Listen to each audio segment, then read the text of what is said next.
Hey, good morning, Vietnam. It's your old pal, Mr. Phillips. Got a little time on your hands, sitting around at home, playing your little cartoon video games? Hey, Candy Crush is not a cartoon video game. It's an intellectual pursuit, so don't even go there. Anyway, I had a little time on my hands, and I thought maybe you had a little time on your hands. So I thought maybe I'd read Out of Baseball in April. Have you heard of this book? It's by Gary Soto. It's fantastic. It's really good. I think you'll like it. Nothing less than remarkable, says the LA Times. So anyway, if you feel like killing about 12 minutes, you might want to listen to a fantastic story. This was called No Guitar Blues. And I don't know, maybe you'll like it. It's got some Spanish words in it, so I hope I don't butcher them too bad. If I do, please forgive me. No Guitar Blues by Gary Soto. The moment Fausto saw the group Los Lobos on American Bandstand, he knew exactly what he wanted to do with his life: play guitar. His eyes grew large with excitement as Los Lobos ground out a song while teenagers bounced off each other on the crowded dance floor. He had watched American Bandstand for years and had heard Ray Camacho in the Teardrops at Roman Playground, but it never occurred to him that he too might become a musician. Well, that afternoon, Fausto knew his mission in life: to play guitar in his own band, to sweat out his songs and prance around the stage, to make money and dress weird. Fausto turned off the television set and walked outside, wondering how he could get enough money to buy a guitar. He couldn't ask his parents because they'd just say, "Oh, money doesn't grow on trees," or "What do you think we are, bankers?" And well, besides that, they hated rock music. They were into the conjunto music of Lydia Mendoza and Flaco Jimenez and Little Joe and the La Familia. And as Fausto recalled, the last album they bought was the Chipmunks Sing Christmas Favorites. Well, what the heck, he'd give it a try. He returned inside and watched his mother make tortillas. He leaned against the kitchen counter, trying to work up nerve to ask her for a guitar. Finally, he couldn't hold back any longer. "Mom," he said, "I want a guitar for Christmas." She looked up from rolling tortillas. "Honey, a guitar costs a lot of money." "Well, how about for my birthday next year?" he tried again. "I can't promise," she said, turning back to her tortillas, "but we'll see." Fausto walked back outside with a buttered tortilla. He knew his mother was right. His father was a warehouseman at Burton Rugs, where he made good money, but not enough to buy everything his children wanted. Fausto decided to mow lawns to earn money, and he was pushing the mower down the street when he realized it was winter and no one would hire him. He returned the mower and picked up a rake. He hopped onto his sister's bike, his had two flat tires, and he rode north to a nicer section of Fresno in search of work. He went door to door, but after 3 hours, he managed to only get one job, and not to rake leaves. He was asked to hurry down to a store to buy a loaf of bread, for which he received a grimy, dirt-caked quarter. He also got an orange, which he ate sitting on the curb. Well, while he was eating, a dog walked up and sniffed his leg. Fausto pushed him away and threw an orange peel skyward. The dog caught it and ate it in one gulp. The dog looked at Fausto and wagged his tail for more. Fausto tossed him a slice of orange, and the dog snapped it up and licked his lips. "Hey, how come you like oranges, dog?" The dog blinked a sad pair of eyes and whined. "What's the matter, cat got your tongue?" Fausto laughed at his joke and offered the dog another slice. At that moment, a dim light came on inside of Fausto's head. He saw that it was sort of a fancy dog, a terrier or something, with dog tags and a shiny collar, and it looked well fed and healthy. In his neighborhood, the dogs were never licensed, and if they got sick, they were placed near the water heater until they got well. This dog looked like he belonged to rich people. Fausto cleaned his juicy, sticky hands on his pants and got to his feet. Light in his head grew brighter. It just might work. He called the dog and patted its muscular back and bent down to check the license. "Great," he said, "there's an address." The dog's name was Roger, which struck Fausto as weird because he'd never heard of a dog with a human name. Well, dogs should have names like Bomber, Freckles, Queenie, Killer, or Zero. Fausto planned to take the dog home and collect a reward. He'd say he found the dog near the freeway. Well, that'd scare the daylights out of the owners, who'd be so happy they'd probably give him a reward. He felt bad about lying, but the dog was loose. And it might really even be lost, because the address was 6 blocks away. Fausto stashed the rake in his sister's bike behind a bush and tossed the orange peel every time Roger became distracted, and he walked the dog to his house. He hesitated on the porch until Roger began to scratch the door with his muddy paw. Fausto had come this far, so he figured he might as well go through with it. He knocked softly. When no one answered, he rang the doorbell. A man in a silky robe and bathrobe slippers opened the door. He seemed confused by the sight of his dog with this boy. Sir, Fausto said, gripping Roger by the collar, I found your dog down by the freeway. His dog license says he lives here. Fausto looked down at the dog and then up at the man. He does, doesn't he? The man stared at Fausto for a long time before saying in a pleasant voice, well, that's right. He pulled his robe tighter around him because it was cold, and he asked Fausto to come inside. So he was by the freeway? Uh-huh. Oh, you bad dog, said the man, wagging his finger. You probably knocked over some trash cans too, didn't you?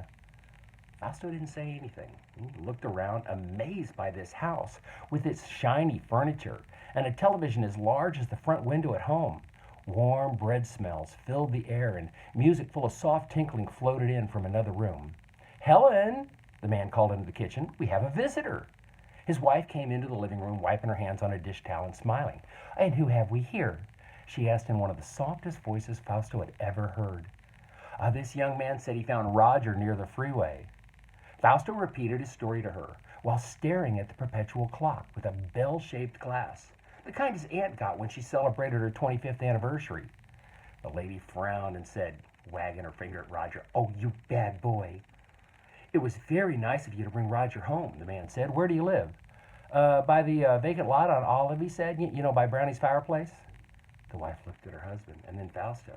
Her eyes twinkled triangles of light as she said, well, young man, you're probably hungry. How about a turnover? What do I have to turn over? Fausto asked, thinking she was talking about real yard work or something like turning trays of dried raisins. Oh, no, dear, it's a pastry. She took him by the elbow and guided him into the kitchen that sparkled with copper pans and bright yellow wallpaper. She guided him to the kitchen table and gave him a tall glass of milk and something that looked like a empanada. Steamy waves of heat escaped as he tore it in two. He ate with both eyes on the man and woman, who stood arm in arm, smiling at him. They were strange, he thought, but nice.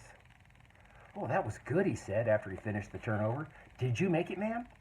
Yes, I did. Would you like another? No, thank you. I better go home now.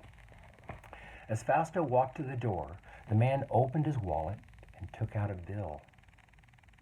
Is this going to work? Is this kid really going to take that money? Really? He took out a bill. This is for you, he said. Roger is special to us, almost like a son. Fausto looked at the bill and he knew he was in trouble. Not with these nice folks or with his parents, but with himself. How could he have been so deceitful? The dog wasn't lost. It was just having a fun Saturday walking around. I can't take that. No, you have to. Now, you deserve it. Believe me, the man said. No, I don't. Now, don't be silly, said the lady, and she took the bill from her husband and she stuffed it into Fausto's shirt pocket. You're a lovely child. Your parents are lucky to have you. Be good and come see us again, please. Fausto went out, and the lady closed the door. Fausto clutched the bill through his shirt pocket. He felt like ringing the doorbell, begging them to please take the money back, but he knew they'd refuse. He hurried away, and at the end of the block, he pulled the bill from his shirt. It was a crisp $20 bill. Oh, man, I shouldn't have lied, he said under his breath as he started up the street like a zombie. He wanted to run to church for Saturday confession. Confession is where you say all the bad things you did at church. But it was past 4:30 when confession stopped. He returned to the bush where he'd hidden the rake in his sister's bike, and he rode home slowly, not daring to touch the money in his pocket. At home, in the privacy of his room, he examined the $20 bill. He had never had so much money. It's probably enough to buy a second-hand guitar, but he felt bad. Like the time he stole $1 from the secret fold inside his older brother's wallet. Fausto went outside and sat on the fence. Yeah, he said, he sat on the fence. He sat on the fence. Yeah, he said, I can probably get a guitar for $20, maybe at a yard sale. Things are cheaper. His mother called him to dinner. The next day he dressed for church without anyone telling him he was going to go to the 8 o'clock mass. Hey, I'm going to church, Mom, he said. His mom was in the kitchen, cooking papas and chorizo con huevos. A pile of tortillas lay warm under the dish towel. Oh, I am so proud of you, son, she beamed, turning over the crackling papas. His older brother, Lawrence, who was at the table reading the funnies, mimicked, "Oh, I am so proud of you, my son," under his breath.